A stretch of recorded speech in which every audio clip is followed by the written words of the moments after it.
It's your boy, Markio.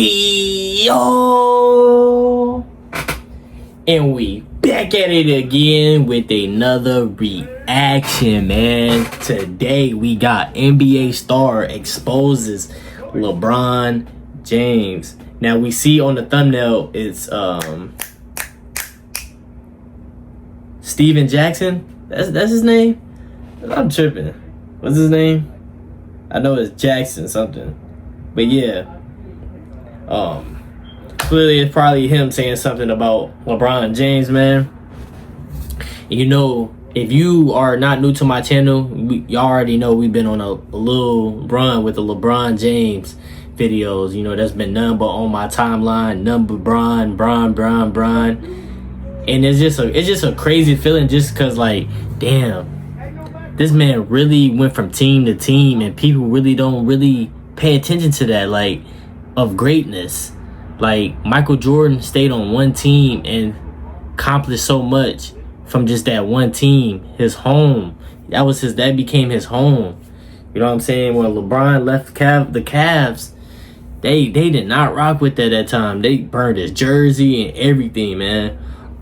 Now he in Philly. Just imagine he don't win nothing in Philly. Like, it's gonna be a waste of time, man. So they better win. You know what I'm saying? They in the Eastern. They got a easy route, low key. You know what I'm saying? They just got to get past the Knicks, you know, and Toronto if they got Kawhi. But yeah, but make sure y'all like, comment, subscribe, man. We on the road to 16K subs, man. If you new, turn on that notification, man. I post every single day. And let's get to it.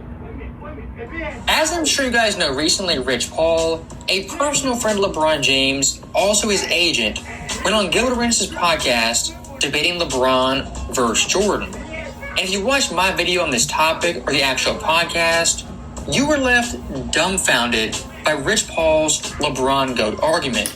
Because quite frankly, it was one of the worst pro-LeBron arguments I've ever seen. Really? As for roughly 10 minutes, Rich Paul was just babbling incoherent nonsense about social media, pressure, deer antlers, and flat out lying about Jordan and his legacy. But LeBron is the first player to have to deal with a 24/7, 365 news cycle of sports. Oh my God, who the hell cares? I just think LeBron's antlers is in platinum and Michael's may be in gold. What you just said What is he talking is one of the about? most insanely idiotic things I have ever heard. Now, in response to Rich Paul's floundering arguments, myself and others, we just tore him to shreds and were absolutely ruthless. And one former NBA player, also podcaster, who did the same thing was Steven Jackson. Now, Steven Jackson's take on it, he was a little more, I would say, harsh to Rich Paul, calling him a yes man and a guy who, quote, doesn't have his own opinions. Don't be a yes man. Just because somebody got money doesn't make them right. That is the weakest individual on the planet because they don't have an opinion about nothing. They just doing everything they can to benefit from whoever they're trying to benefit from. They're not going to say what's best for that person. That's real. They're not going to say what these people need to hear. They're just going to be a yes man so they can benefit from this person. That's not real love and that's not genuine support. So stay away from yes men and don't be around yes men, bro. Now, Steven Jackson didn't mention Rich Paul's name directly, but let's just connect the dots. It's pretty obvious. He's talking about Rich Paul being a yes man. And for Steven Jackson, of course, when it comes to basketball takes, NBA debates, I probably disagree with him more than agree with him. But the one thing I do respect about Steven Jackson, when he speaks his mind, has his takes, no matter agree or disagree, I know what Steven Jackson's saying, he actually believes. And he isn't fed talking points or financially motivated to push different narratives. And look, Rich Paul being a yes man, while a pretty big accusation, it would kind of explain his lackluster and downright lousy LeBron argument for him being better than Jordan.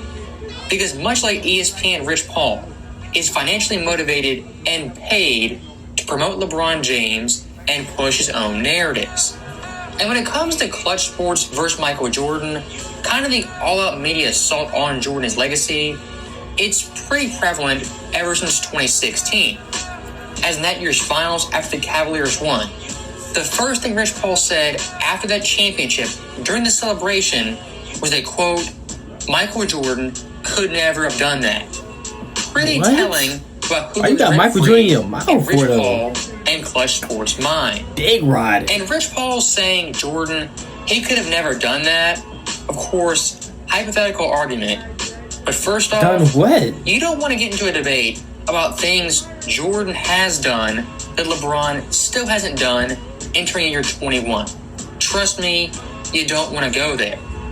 Secondly, why was Jordan the first thing on your mind after his so-called friend won his first championship in Cleveland?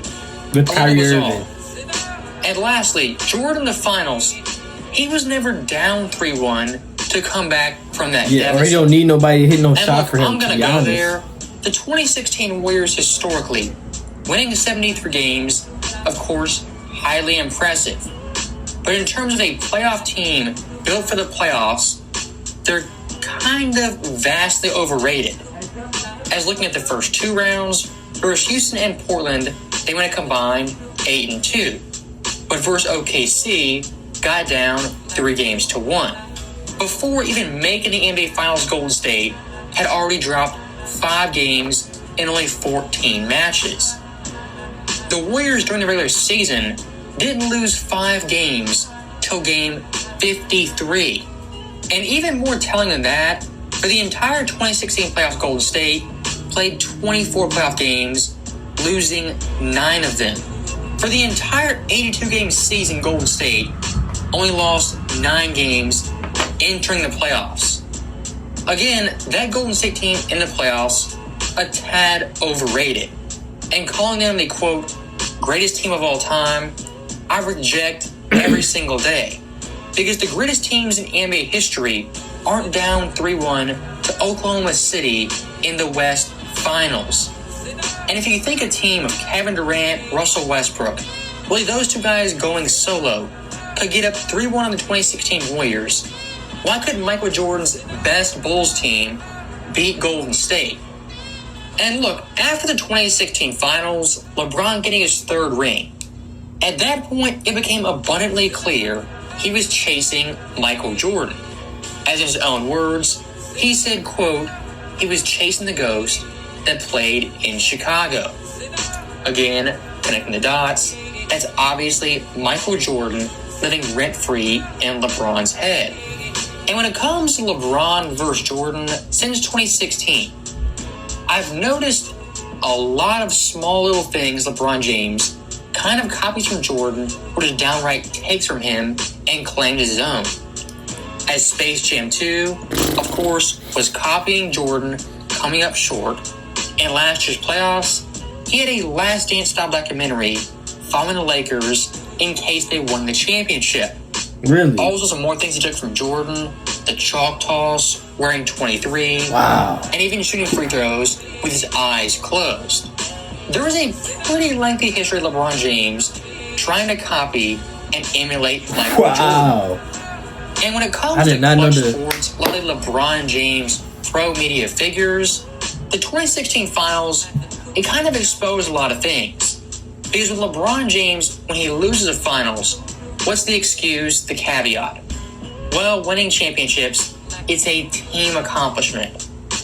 But whenever LeBron wins a title, wins a championship, that narrative completely shifts, and it's, well, LeBron won, he won the championship, he's better than Jordan.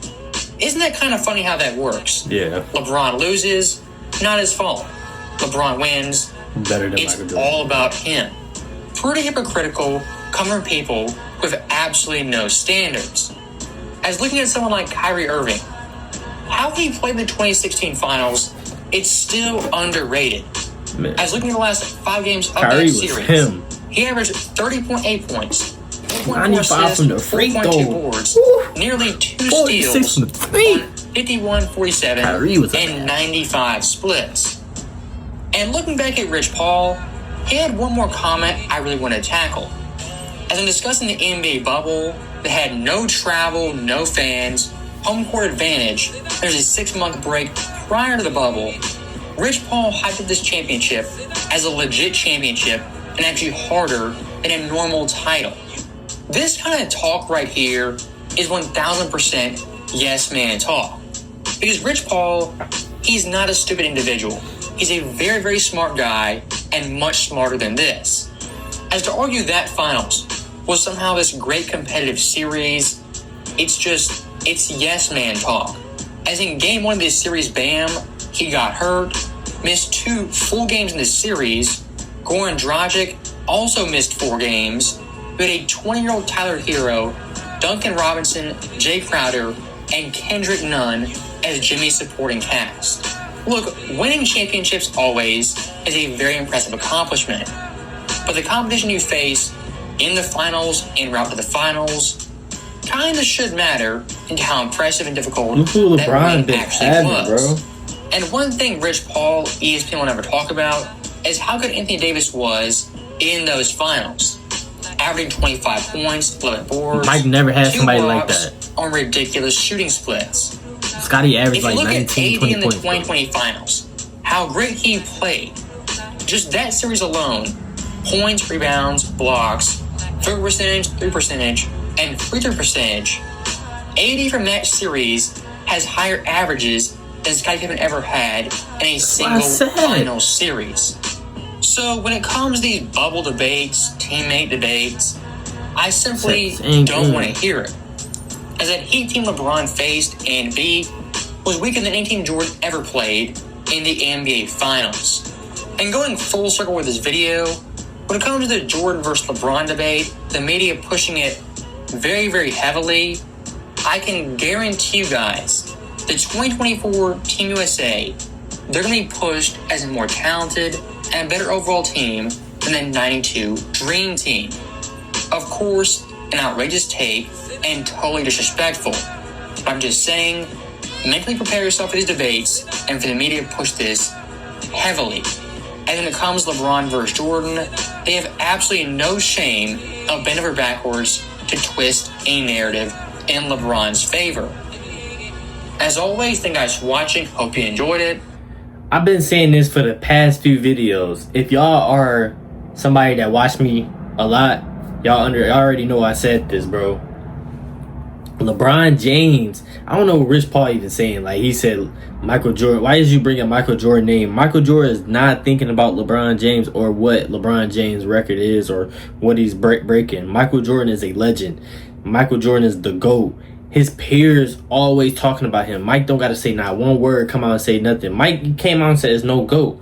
But everybody in the world saying Michael the GOAT. The players, it's only like kids in my generation that say LeBron is the GOAT. But players that actually played the game of basketball and played against both of them, or even just played against Mike, or even just played against LeBron, a lot of them just say Mike is the greatest. Facts. Put your hand on the table. Come on now. You know, but yeah, like, and then like I was saying, let me go back in previous, you know what I'm saying? Michael Jordan didn't have a superstar. Okay, Scottie, he had defensive players. Michael Jordan never had somebody on his team that can score the ball just as good as him. LeBron James had players on his team that can score as good as him. Dwayne, like I'm gonna keep naming them. Dwayne Wade, Kyrie Irving. We just seen the stats. Kyrie was averaging 30 points in the finals. 30.8. 92 from the free throw line. 46% from the field. Anthony Davis averaging 25 in that bubble championship. 25 a game. And Scottie Pippen highest was probably like 20. 21 points a game. 22. And that's like third option type of stats. You know what I'm saying? Michael Jordan didn't really have nobody. If Mike had it, somebody LeBron had, Mike will probably be having way more championships. Facts. Just imagine Mike had Dominique Wilkins. Imagine Mike had, you can throw Chris Mullin. You know what I'm saying? But back in the day, it's like everybody that was a superstar didn't really have, only team that probably had mad superstars on their team, and not mad, but like Kareem and Magic was 2 superstars. Besides that, everybody was like getting it out the mud. Everybody was on their own. Like they didn't want to. Nobody really wanted a super team. They wanted to go at each other. You know what I'm saying? But yeah, like I don't know what Rich Paul talking about, but I think he really got to do his research on Mike. Mike would never done that, bro. Do you see what LeBron had? That man Kyrie was young and fresh and just a. Kyrie was doing this thing out there, and he hit that shot. LeBron always got to rely on somebody on his team to hit the shot for them to win. This is his second time, bro. Just imagine you take that away. Kyrie shot, Ray Allen shot. He probably had like 2 rings. 2 rings, bro. But y'all let me know down below in the comments how y'all feel about all that, man. Klutch Sports, Rich Paul. Y'all always putting Michael Jordan in y'all mouth, man. If we sitting in it, bro, y'all seen I know millions of people seen it already. Even y'all seen it, OGs. The 75 best players to ever play anniversary. Well, they call Michael Jordan name. That's all you gotta say. The aura. It was so loud when Mike's name came, and then everybody was looking at him when he came late. Like the aura, man. He just a different breed, man. But y'all let me know in the comments down below how y'all feel about all that, man. We on the road to 16K subs. Sub up for your boy. It's free. Just hit that sub button, hit that notification, and just tune in every single day. I love y'all. God bless each and all y'all, man. Hopefully y'all having a wonderful day. And yeah, I hope a miracle come your way. Whatever you need, God will give. I love y'all. I'm out.